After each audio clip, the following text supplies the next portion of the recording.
In 1985, a number of precious negatives and strips of film were unearthed in the basement of a farm in France. They were the earliest motion pictures documenting southwestern China. Who shot these precious photos and films? How did he shoot these? 摄影术在中国的传播主要是从沿海城市向内陆传播，上海、广州这样的城市，他们的照片很多，早期的照片很多。我们现在可以比较容易的用历史影像重构当时的社会生活，但是内陆相对来说摄影术进入的就比较晚，它留下的影像也比较少，特别是像西南。但是有一个摄影师就必须要提，就是法国人奥古斯特·弗朗索瓦。 Auguste François was a French diplomat who came to Guangxi in 1895.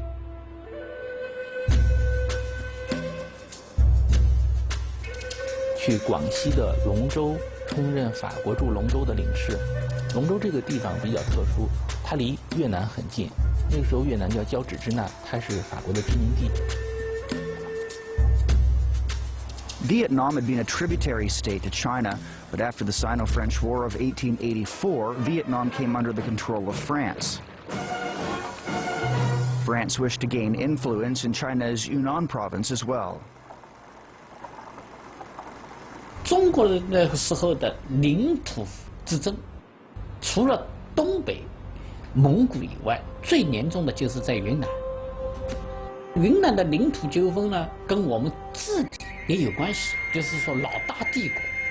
所以中国古代有个毛病，它的边境线一直是不清晰的。那么原来越南是我们的附属国的时候，我们说什么就说什么，这互相之间也没有矛盾。那么边境大家稀里糊涂，那么法他要跟你精确化了，就问题来了。中国人原来的想法，哎，这个地方是我的，但法国人说不是，你这个证据没有。 这样的话，就这地方就冲突很厉害。 These images were taken by Auguste François during the construction of a rail line from Yunnan to Vietnam. He walked 20 to 30 kilometers per day. Only monkeys could be seen along the way. Sometimes he rode on a horse. Most of the time, he climbed the cliffs like a monkey and tried to look for the rail line. 它是作为滇越铁路的法方代表，相当于是监工，因为这条铁路是连接就是中国的西南出口的一条重要的铁路。方苏雅他其实并没有经过很专业的这种摄影训练，所以他拍照片就会比专业的摄影师自由度更大一些。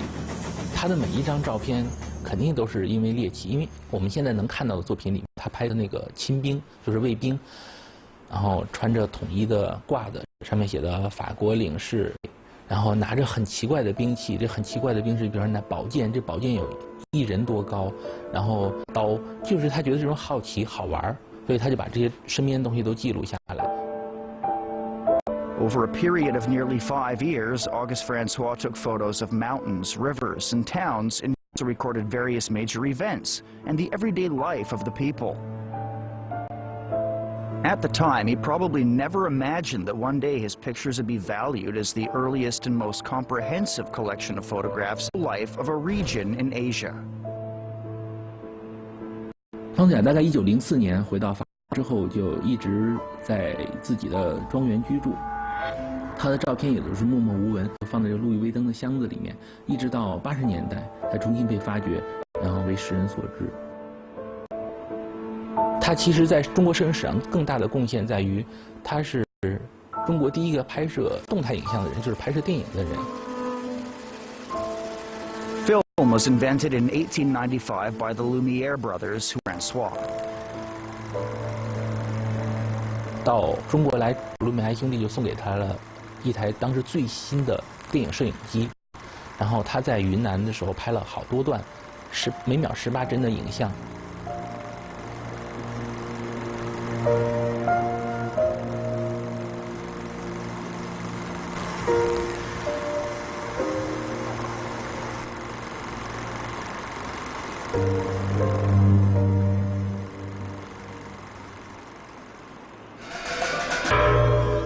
In the late 19th century, other foreign visitors in southwestern China also took pictures of the area. This old lady and her grandchildren in this picture were photographed by an Australian adventurer in Yunnan. He commented, "The lot of the average Chinese woman is certainly not one that a Western woman need envy, which a Western woman does, but she's happy in her own way nevertheless." This Australian adventurer was George Morrison. Beijing's famous Wangfujing Street was in fact originally named after him. 本身的王府井大街就是他，就莫里逊大街嘛啊。而且这个人物在中国这个现代史的这个转型过程中，实际上是一个非常重要的一个人物。他的这个人也蛮有趣的，我觉得。首先呢，他居然做过这个北洋政府的几任总统的这个，等于是政治顾问似的那种哈，这个身份就非常有意思。这个人呢，他一直是这个《泰晤士报》的记者，当时的北洋政府的政治格局中，这个人的作用，实际上现在呢，好像历史都把他给隐去了，反而历史呢，现在留下这些表面的汤汤水水的东西，好多都是来自于莫里逊的收藏。In his book, Through the Looking Glass, contemporary author Paul French says of him, as a younger man, Morrison had canoed across Australia, been speared through the nose in Papua New Guinea, and then been reported dead before reappearing. He had spent time with slavers in the Pacific, moved on to study medicine in Edinburgh, qualifying as an MD, worked as a doctor in North Africa, and then came to the China coast. In Shanghai, he decided to walk to Burma. He did so and got a best-selling book out of it that made him a minor celebrity. 现在母亲借了几十个英镑来到中国，沿着长江往西南走。他戴着中国的瓜皮帽、长衫马褂，然后草鞋，夹着一把雨伞，戴着个西洋眼镜，有的还留着一个假辫子，然后雇了一个工头，然后2个苦力给他挑行李，就沿着长江一路上走。这一段路上，他也有留下很多照片，而且他用这些照片对他的著作进行涂注。Morrison's book, An Australian in China, was published in 1895, just after China was defeated by Japan in the Sino-Japanese War of 1894, a war that brought the Far East to world attention. When Morrison became known to the public, the Times in London decided to appoint him as its correspondent in China.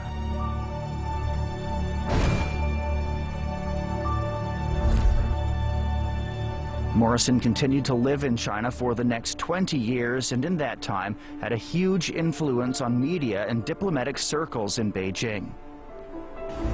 In fact, there was a well-known joke in Beijing that went like this. Rickshaw boys usually take newcomers to China to Morrison's house. They think that all foreigners must come to China to visit Morrison.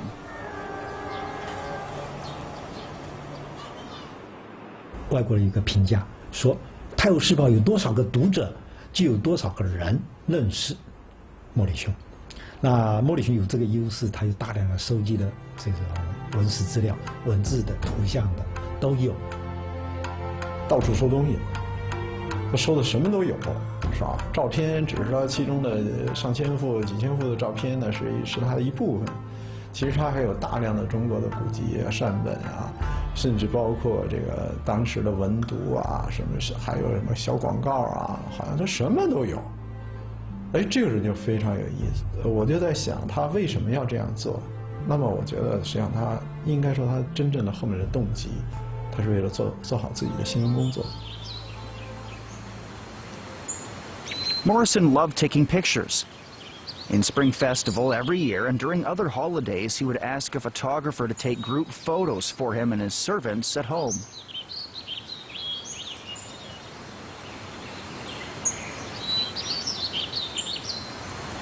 因为他很善于外交，跟各色人等都能打成一片，包括他跟自己的仆人一直都关系很好。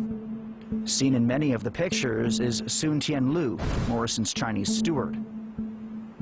This is a group photo of Morrison and his servants' children. This picture is of Morrison's servants, their family members, and their pets. In this picture, we can see that the women's feet are not bound. This is because they are Manchus who did not follow the foot binding custom. In the front row, we can see cats apparently fighting for food.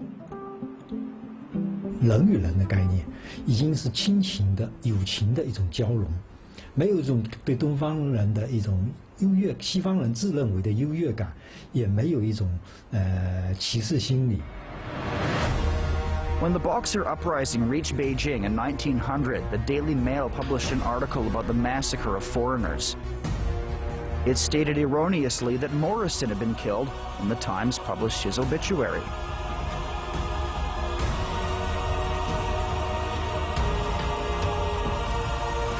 In fact, Morrison was with the 472 other foreigners besieged in Beijing's legation quarter.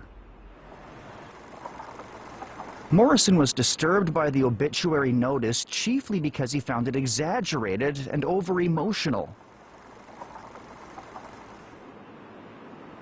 On January 29, 1901, Empress Dowager Cixi, who had fled to Xi'an from Beijing, was determined to institute political reforms. And on January 8, 1902, she arrived in Beijing by train and passed through the Zhengyang Gate in a sedan chair before returning to the Imperial Palace. When the Empress Dowager passed through the gate, Morrison and a number of other foreigners recorded the event.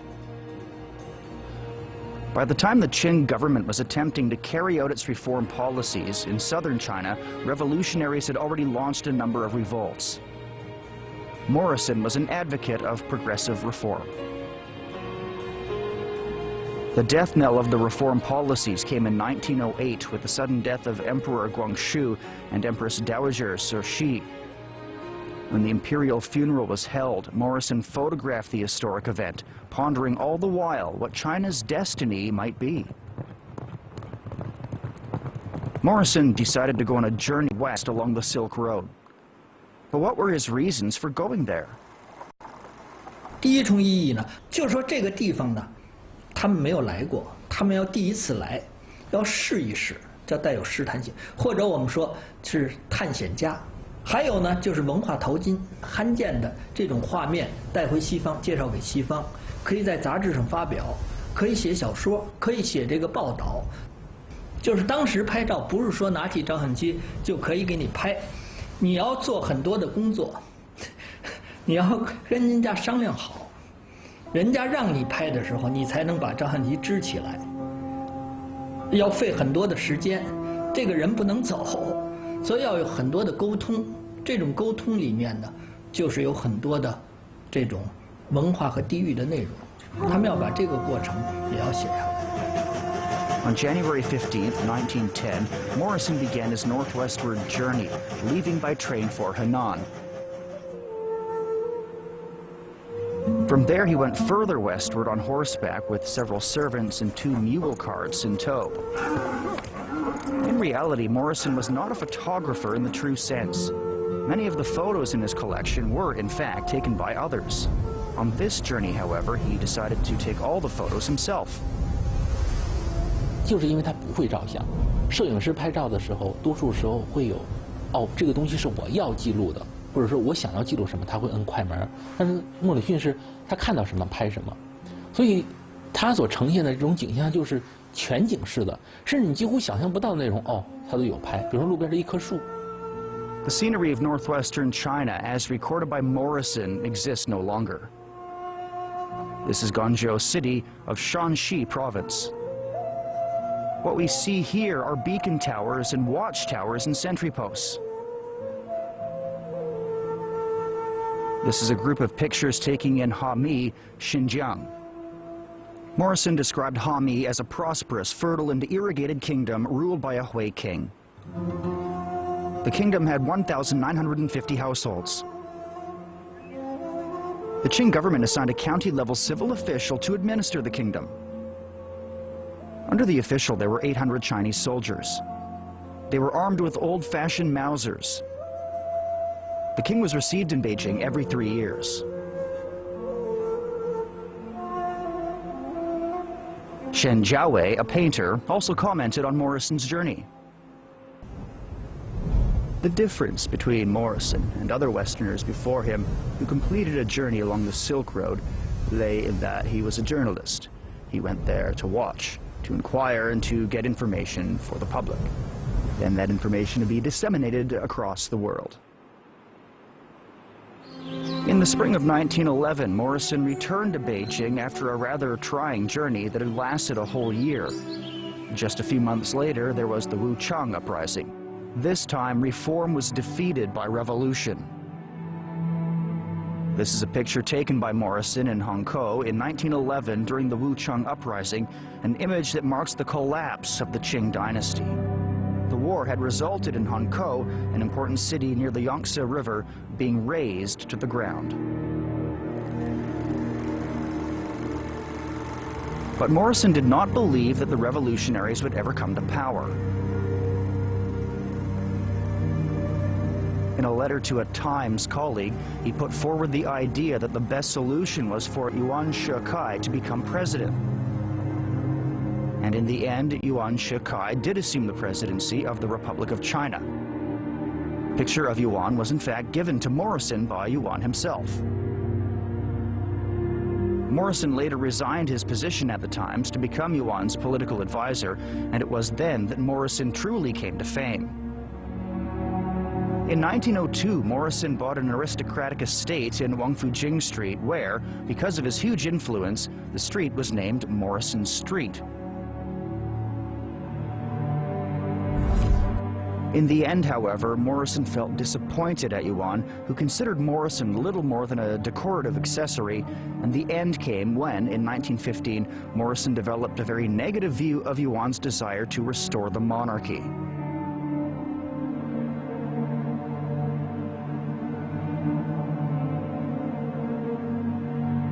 The large number of pictures collected by Morrison when he worked as a political advisor are now a precious resource for researchers looking into this part of China's history.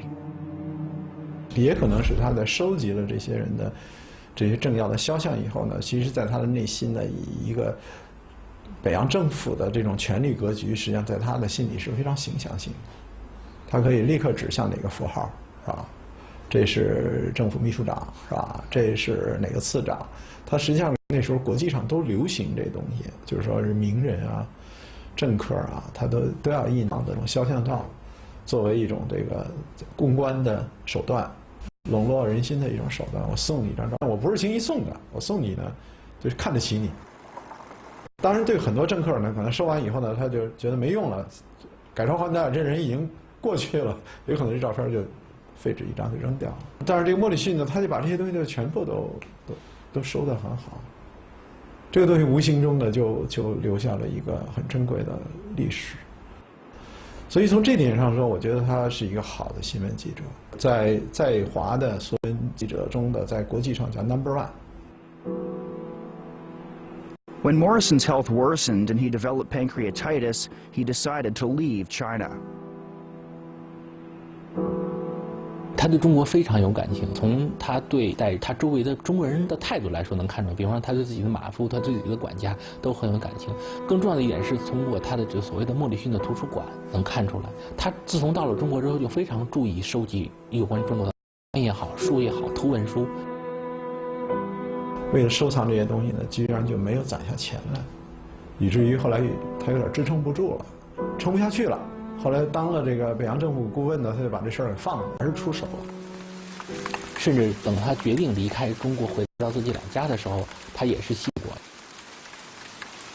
这个故事呢，又让所有中国学者们，特今天的愧对祖先的那种感觉。他把3.5万英镑，就是35000英镑卖给，然后在日本人家做了一个叫这个东洋文库，就是所有的关于这部分中国学者现在想用心去查看这些资料，这是非常有趣的事儿。The final thing Morrison did for China was help to revise the text of a speech to be delivered by the Chinese delegation on January 1st, 1919. Morrison held the view that China, a victorious World War, had the right to regain territories in Shandong, which had been occupied by Germany. Not know was that the great powers had already surrendered Chinese territories to Japan in secret. when this fact was revealed to us. May 4th, 1919 saw the movement, which grew out of student demonstrations in Beijing.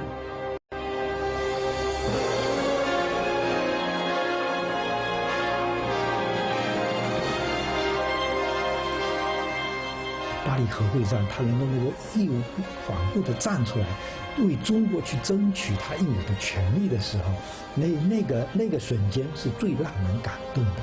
因为这个让瞬间感动的人，并不是没有基础，而是有他的长时期跟中国人一起生活、旅行在中国的大好河山中产生的感情为基础的。 Peace conference, with his health giving away, Morrison went directly to the UK. Just 1 year later, on May 30th, 1920.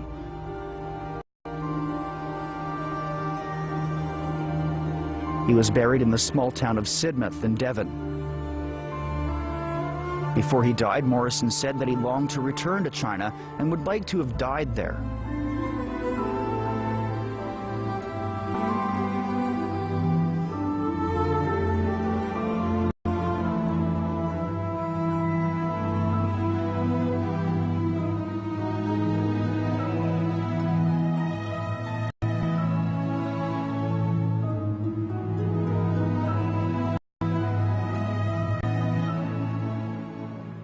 This is Beijing in the 1930s. Why did Hedda Morrison, a female German photographer, run a photo studio in Beijing? This is life in China as documented by U.S. socialist Sidney Gamble, who completed a massive survey report using data. Join us for part 6 of Zoetrope, China in the eyes of foreign photographers.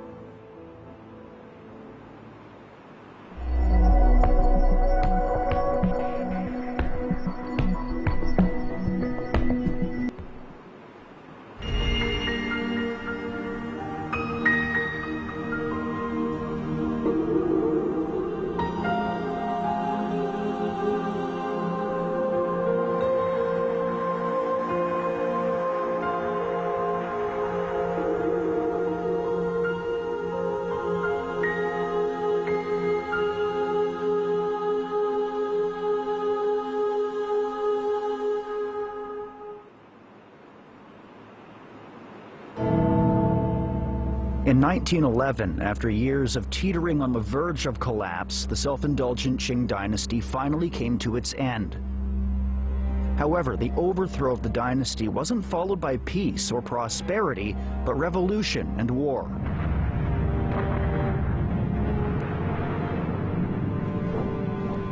When the First World War broke out, the major foreign powers became busy with other matters, and this provided China's national industry with the opportunity to grow.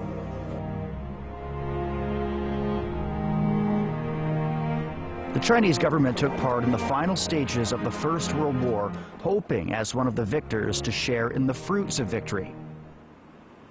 However, these dreams collapsed at the Paris Peace Conference when all of Germany's privileges in Shandong province were taken over by Japan. On May 4th, 1919, angry youths took to the streets, initiating what would become known as the May 4th movement. In these pictures, students are protesting in front of Tiananmen.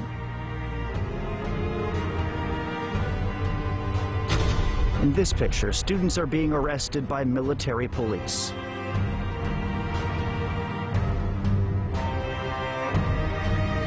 All these clear pictures were taken by an American sociologist by the name of Sidney David Gamble.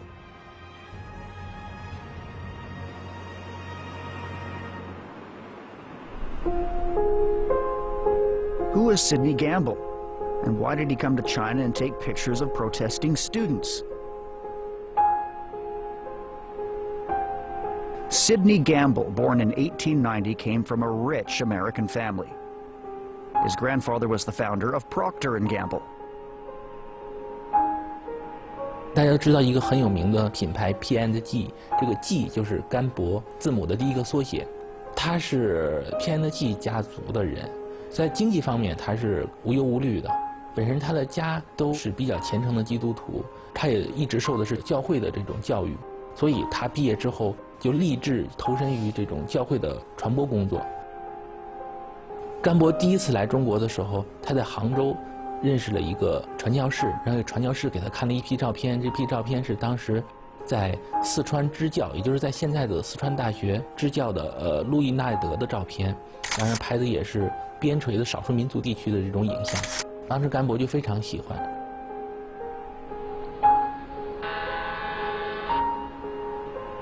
In 1912, Gamble graduated with a Bachelor of Arts degree with distinction from Princeton University. He then went to University of California, Berkeley to study labor and industrial economics before returning to China in 1917 and staying for the next 2 years. 完成了硕士学业之后，又重新回到，就去了四川的西南，在那边拍了大概3000多张照片，就是记录普通的这种社会化生活，就都是底层的老百姓。比方说小摊小贩啊，或者是街头的乞丐啊，反正都是一些普通的人。Gamble's pictures have none of the sense of arrogance. Instead, they're filled with a sense of peace and gentleness. Gamble was interested in the members of China's underclass. He believed that the many Chinese living in poverty were enduring their hardships too readily, and it was his heart's desire to find the root cause of all this misery.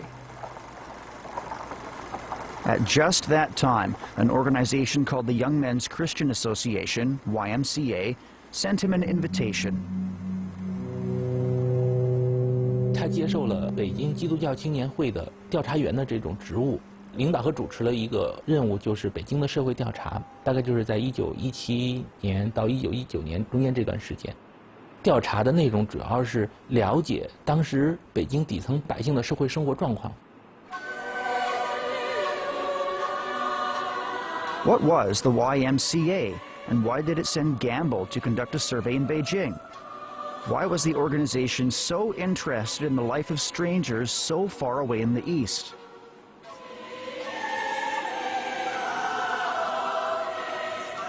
The YMCA was, in fact, neither a religious organization nor a charity group founded by a young British man named George Williams in 1844.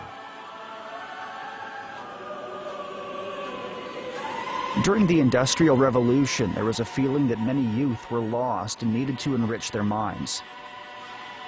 The YMCA rose to meet this need, serving people of all genders, ages, nationalities, races, and religions. In 1917, Gamble officially accepted the job entrusted by the YMCA and came to Beijing. So how did he carry out his survey about social conditions in Beijing? 这个社会调查非常的全面。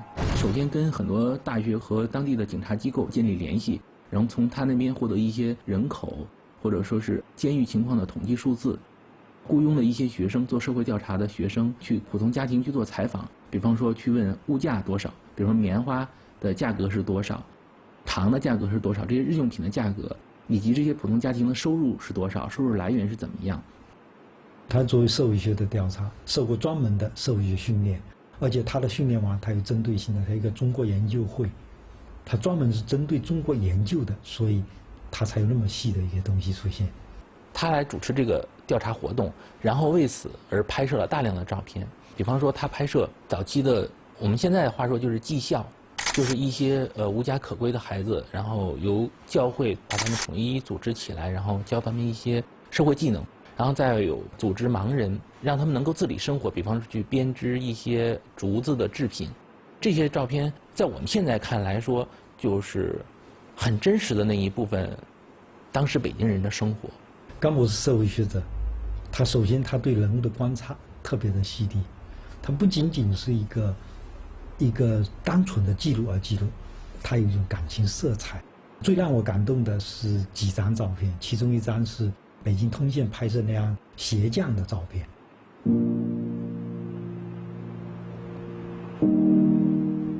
那个鞋匠是一个典型的农民，穿得非常单薄破旧，然后瘦骨如柴，抬起头来满脸皱纹，一边手在纳鞋，一边抬起头来，但满脸皱纹的看着镜头，在那个换出很自然的笑容。甘伯这个时候他是蹲下了身子，跟他取一个高度，在他胸部取一个高度来拍摄这个人，这个人就显得高大，显得内容，宝马。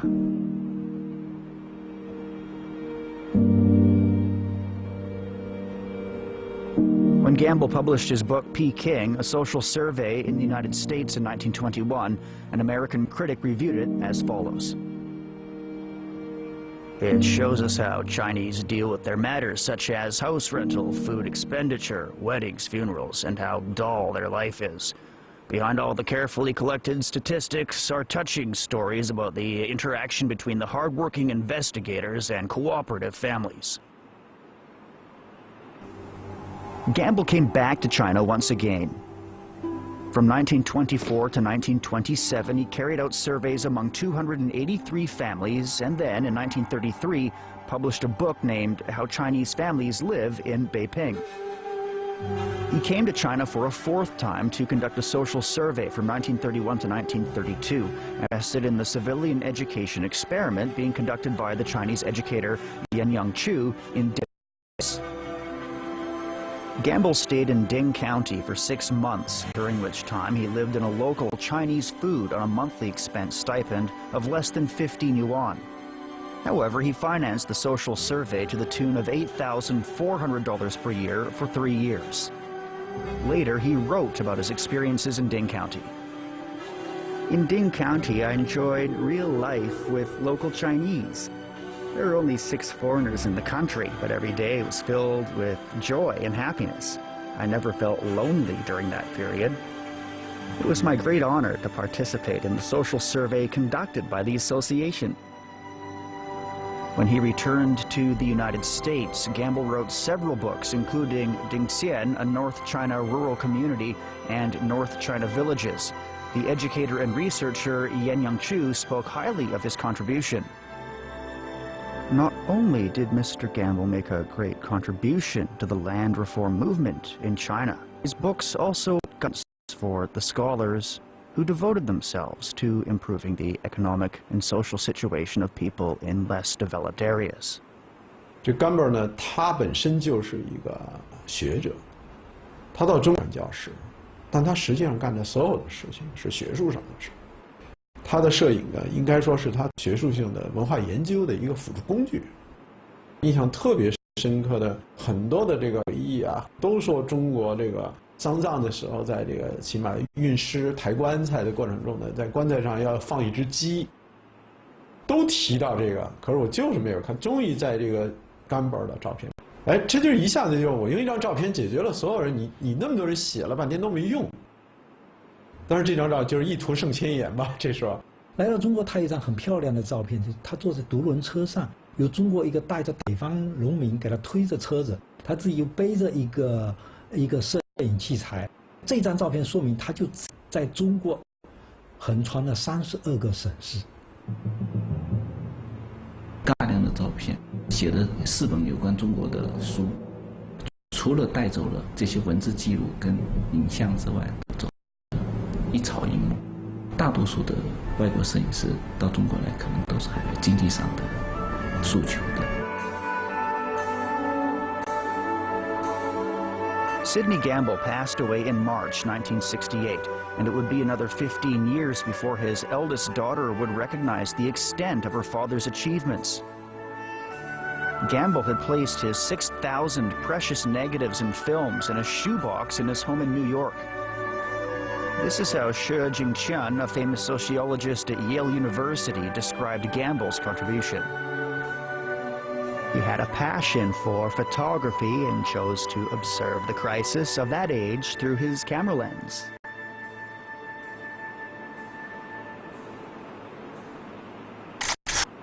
This was Beijing, an ancient city that in modern times had gone through great trials and hardships, as had the entire country. In this time of great turbulence, Gamble succeeded in creating a unique visual record of the ancient capital.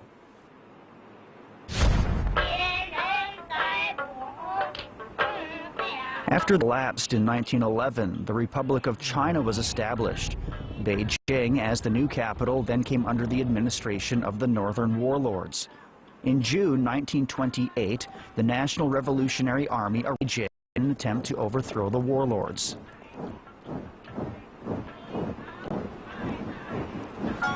On June 20th, a decision was made by the KMT Central Political Council to change the name of Beijing into Beiping, which would be a special city. For the first time in 500 years, Beijing lost its position as a political center and became a former capital. However, although it had lost its position as a political center, Beiping revealed the civic side of itself in a period marked by peace and grandness. Qi Wushan, the great master of Peking opera, wrote about this in his book. Beiping is a big city that makes people reluctant to leave. For anyone from anywhere in the country, if he lived in Beiping, he'd believe it to be the best city in China. Even foreigners who've been to Beiping will miss it when they leave. At that time, many foreign visitors were attracted to Beiping's peaceful and serene atmosphere. This is a nameless man in the city of Beiping. All these pictures about ordinary life in Beiping were taken by a female German photographer named Hedda Morrison.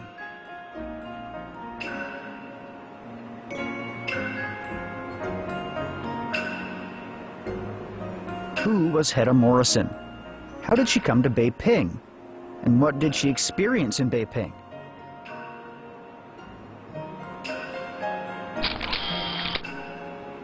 Hedda Morrison was born in Stuttgart, Germany in 1908. When she was 10, she began to use a camera, and soon photography captivated her. 她很小的时候，因为得小儿麻痹，所以腿有一点残疾。他的家里人希望他能从医，但是他一直都很喜欢摄影。他11岁的时候有了自己第一台照相机，就是柯达的勃朗尼相机。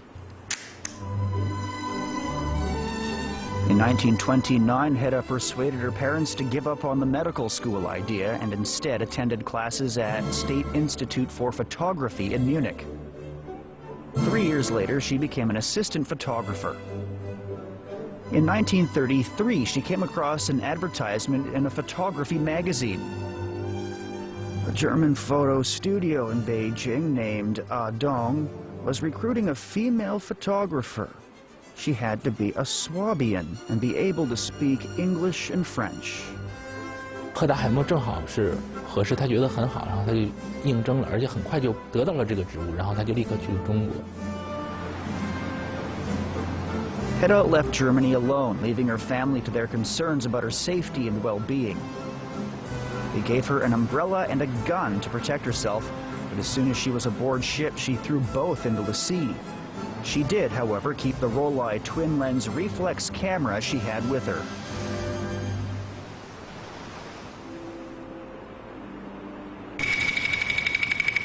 Dong Photo Studio served customers that included foreign diplomats in China and other foreigners. As a newcomer, Hedda Morrison realized that life in China would be harder than she'd imagined. Aside from the fierce competition, she'd have to adapt to a society in which women were looked down on. In the studio, the male employees were contemptuous of this female manager. How would she deal with all of this? 小莫这个人很善良，比方说伙计有的时候故意做错一些事情，他不指出来，他只是把这些错误纠正。一段时间之后，这些伙计就都很服他。有一个经常挑事儿和闹事的这样一个伙计，最后服他是跪在小莫的面前，表示向小莫的臣服。所以后来他这几个伙计也很听他的话。Hedda was handicapped due to polio, but she did have a very good bicycle which helped her get around the city.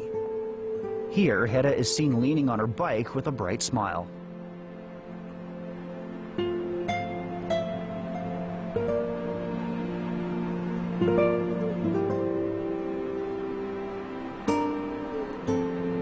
Hedda's pictures of Beiping do not focus on the superficial.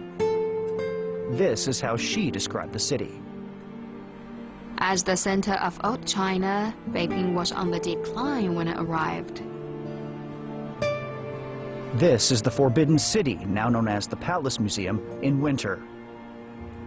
In the picture, cars and rickshaws in front of the solemn but desolate imperial palace indicating that when the photo was taken, it was no longer the symbol of imperial authority, but a scenic spot. The Palace Museum was officially established and opened to the public on October the 10th, 1925. 他的这批照片是非常非常有价值的，一方面是他对当时北京一些很重要的风景名胜的记录，因为大家知道这几年城市化的建设，实际上很多传统的建筑都没有了，或者传统的风光都没有了。在另外一方面，他在北京的时候拍了很多人像，比方卖馄饨或者是卖炒肝这样的小贩，然后有吃这些小吃的人。海达拍摄风景照和人像的时候，在我们现在看来就是都很细腻、很女性化。比方说，他拍西山的这些建筑或者是风景，他会很注意细节，特别是建筑的细节，比方说檐角，或者说是墙上的某个装饰。同时期甚至更早的一些男性的这种摄影师拍摄的风景照就会很大气，都拍的是大场面。小莫拍的照片就是很默默的、很安静的，他总是呈现一个细部，这个场面你看着就很安静，一个人都没有，一点声音都没有，很祥和的感觉。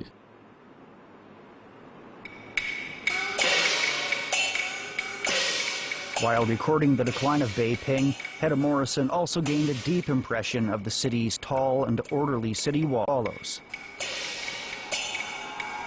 The gatehouse, the city moat, and the city walls remain intact.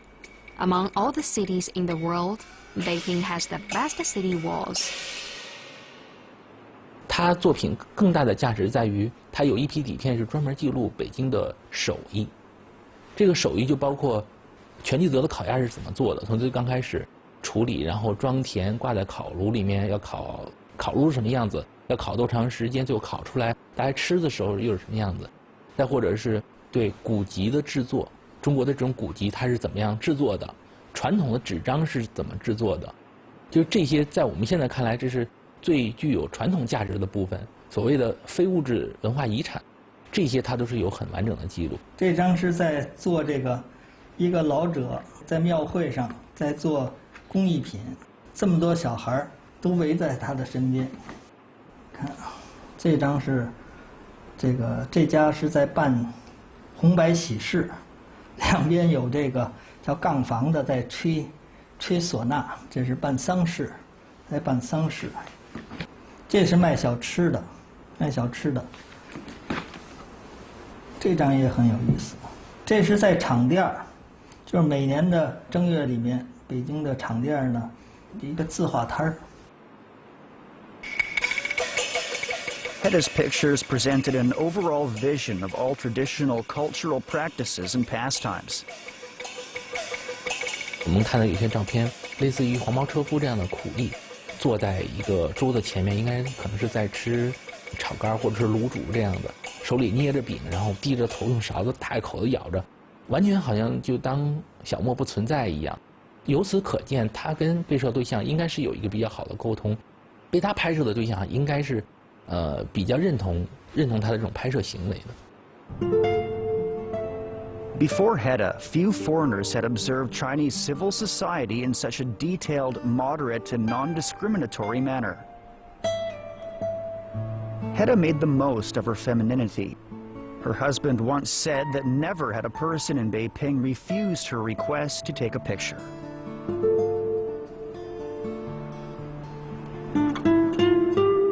Famous contemporary photographer Maggie Steber said the following. As a woman, Hedda Morrison had an inherent advantage when it came to communicating with people, making it easier for her to exchange feelings with her subjects in a new environment.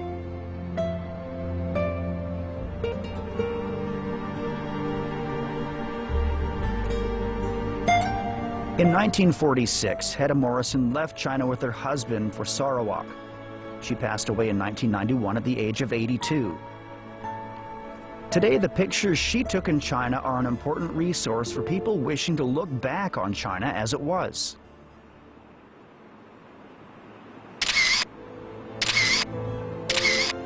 Why were these pictures called spy pictures?